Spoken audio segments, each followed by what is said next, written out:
ሰላም ከመይ ትጸንሑ ክቡራት ተዓዘብቲ ንሎሚ ዘዳለናዮ እዋናዊ ዛዕባታት ሒዝና ቀሪብና ኣለና ንምክትታልኩም ምዕድም እቲ ፈላማይ ኣገዳሲ ዛዕባ ንዝሓለፈ 2 ዓመታት ብፍላይ ከዓ ን7 ኣዋርሕ ኣብ ልዕሊ ኤርትራ ስውር ሓደገኛ ኩናት ከካይድ ከም ዝጸንሐን ሕጂ እውን እናቐጸለ ይርከብ። እዚ ከምዚ ዓይነት ዕንደራ ንህዝቢ ኤርትራ ብፍላይ ንመሪሕነት ህዝባዊ ግንባር ሓድሽ ስለ ዘይኮነ ብዙሕ ኣየሰናበዶምን ግን ድማ ኣቕሊሎም ኣይረኣይዎን። ከከም ኣመጻጽኡን ኣንፈታቱን ከምጽኦ ዝኽእል ሓደጋታትን ብኣግኡ ምግማቱ ኣጸጋማይ ነበረን። እዚ ትልሚ ኣንጻር ኤርትራ ብልክዕ ቅድሚ ዓመታት ዝተኣልመ ለውጥታት ስርዓት ብልጽግና ብጉህድን ብስውርን ናብ እስራኤልን ሕቡራት ኢሚራት ዓረብን ብምምልላስ ላዕለዎት ሰበስልጣን ናይዘን ክልተ ሃገራት ናብ ኢትዮጵያ ብምቕናዕ ነቲ ሓደገኛ ውጥን ንምህናጽ እናተረኣያ ኣለዋ። እዚ ግን ካብ ዓይኒ መርበብ ሃገራዊ ድሕነት ኤርትራን ንሓይልታት ምክልኻል ኤርትራን ዝተኸወለ ኣይነበረን።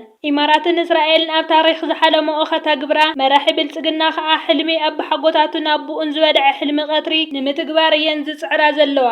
እስራኤልን ኢሚራትን ኣድላይ ዝበሃል ፋይናንሳውን ወታደራውን ስለያ ሓበሬታን ስልጠናታት ንብልጽግና ቃልኣትየን ይርከባ።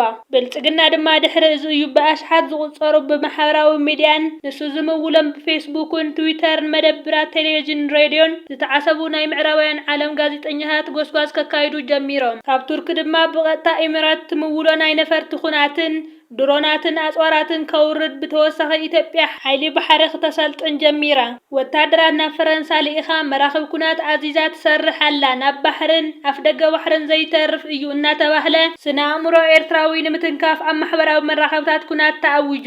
ወታደራውያን መራሕቲ ናይቲ ሃገር ናብ መደብራት ቴሌቪዥን ብምውጻእ ህዝቢ ኢትዮጵያ ተልዓል ኣብ ባሕሪ ክትሕንብስ ዕንፀይቲ ተኣክብ ዓሳ ክትበልዕ ዝብል ንህዝቢ ኢትዮጵያ ኣወናዊንካ ቅድሚ ዓሳ ምብላዕኻ ኩናት ክትብላዕ ተዳሎ ተልዓልን ዝዓይነቱ ጎስጓስ ኣካይዶም። እዚ ኩሉ ናይ ኩናት ፈኸራን ዳንኬራን ምስ በዝሐ ኣብ ማሕበራዊ መራኸብታት ዝነጥፍ ኤርትራዊ ራብዓይ ግንባር ግቡእ መኸተ ድሕሪ ምክያድ ናብ ጸረ መጥቃዕቲ ተሰጋጊሩ ኣሰራቶም ሽታማይ ገይሩ ከጥፍኦም ክኢሉ። ኣዋጅ ኩናት ማሕበራዊ መራኸብታት ዝፈሸሎ ብልጽግና ብተግባር ኣባይታ ክፍክር መሪጹ።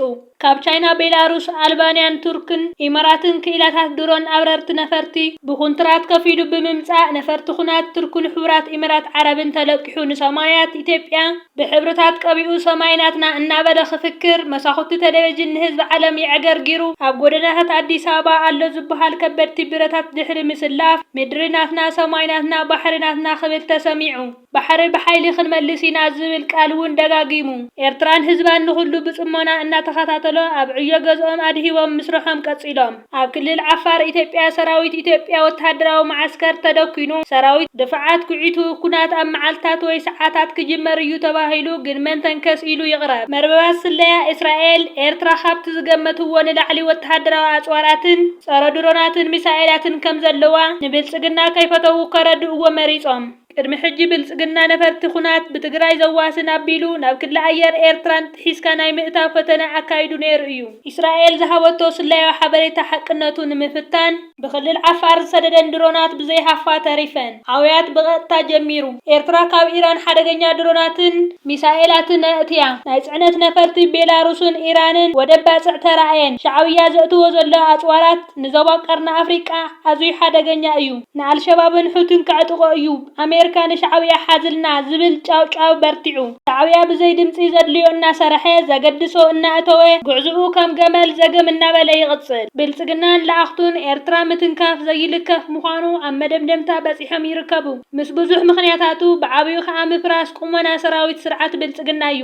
ኤርትራ ዲፕሎማስያዊ ጸረ መጥቃዕቲ ብምውሳድ ንውጥናት ኢሚራት ዓረብን ንስርዓት ብልጽግና ንምምካት ኣብ ባይታ ሓየል ምንቅስቓስ ጀሚራ ትርከብ። ሱዳን፣ ግብፂ፣ ስዑድ ዓረብን ምስ ኤርትራ ዝተሰለፋ ሃገራት እየን። ፕሬዚደንት ኢሳያስ ኣፈወርቅን ሚኒስትሪ ጉዳያት ወጻኢ ዑስማን ሳልሕን ኣብ ዕረፍቲ ዘይብሉ ዲፕሎማስያዊ መገሻታት ተጸሚዶም ይርከቡ። ድሮኳ ኤርትራ ትመርሖ ኺዳን 4 ሃገራት ይምስረት ኣሎ ዝብል ትንታነ ንዓበይቲ መራኸቢታት ዓለም ዓበይቲ ርእስታት ትንታነ ኮይኑ ይርከብ። ቀጻሊ እዋናዊ ዛዕባና ድማ ዓብደልፈታሕ አልቡርሃንን ልኡኽ ትራምፕን ኣብ ጉዳይ ኣፍሪቃ ማሳድ ቡሉስን ዘካይድዎ ዕፁብ ኣኼባ ኣብ ሱዳን ዘሎ ምዕባለታት ምቁራጽ ተኽሲ ሰብኣዊ ሓገዝ ብዛዕባ ዝኣተወሉ ኩነታትን ከም ዝተዛተዩ ዲፕሎማስያውያን ምንጭታት ሓቢሮም። ፍሉይ ልኡኽ ዶናልድ ትራምፕ ማሳድ ቡሉስ ብወግዓዊ መንገዲ ምስ ኣልቡርሃን ሳልሳይ ግዜ ዝራኸቡ ዘለዉ ኮይኑ ኩናት ሓድሕድ ሱዳን ኣብቂዑ ጸጥታ ምርጋእን ንምንጋስ ኣብ ዝግበር ዘሎ ዲፕሎማስያዊ ጻዕርታት ንሃገራት ኳድ ወኪሉ ምስ ስዑድ ዓረብን ግብፅን ኢሚራት ዓረብን ብምዃን ዝምራሕ ዘሎ እዩ። ኣብ መንጎ ጀነራል ኣልቡርሃንን ማሳድ ቡሉስን ኣብ ሪያድ ኣብ ዝተኻየደ ርክብ ካብተን ከቢድ ሰብኣዊ ቅልውላው ኣጓኒፍዎን ዘሎ ዞባታት ዳርፉርን ኮርዶፋንን ሰብኣዊ ሓገዝ ብዛዕባ ከኣቱ ዝኽእልሉ ከም ዝተዘራረቡ ትሪቡን ጠቒሱ። ማዕኸናት ዜና ስዑድ ዓረብ ልኡኽ ዶናልድ ትራምፕን ምስ ሚኒስተር ምክልኻል ስዑድ ዓረብ ልኡል ካሊድ ቢን ዓብደል ዓዚዝ ኣብ ዞባዊ ኩነታት ጻዕርታት ሰላምን ሓበራዊ ዝምድናታትን ከም ዝተዘራረቡ ዝገለጸት ኮይና ኣብ መንጎ ዋሽንግተን ሪያድን ኣብ ጉዳይ ግጭት ሱዳንን ዝተዋሃደ ዲፕሎማስያዊ ጻዕርታት ይካየድ ምህላው ዝሕጉስ ምንባሩ ሓቢራ። ካብ ሚያዝያ 2023 ኣትሒዞም ሰራዊት ሱዳንን ቅልጡፍ ደጋፍን ኣብ ውግእ ሓድሕድ ድሕሪ ምጽማዶም ልዕሊ 150,000 ህይወት ሰብ ከም ዝሃለቐን ኣስታት 13 ሚልዮን ሰባት ካብ መረበቶም ከም ዝተመዛበሉን ጸብጻባት ይሕብሩ።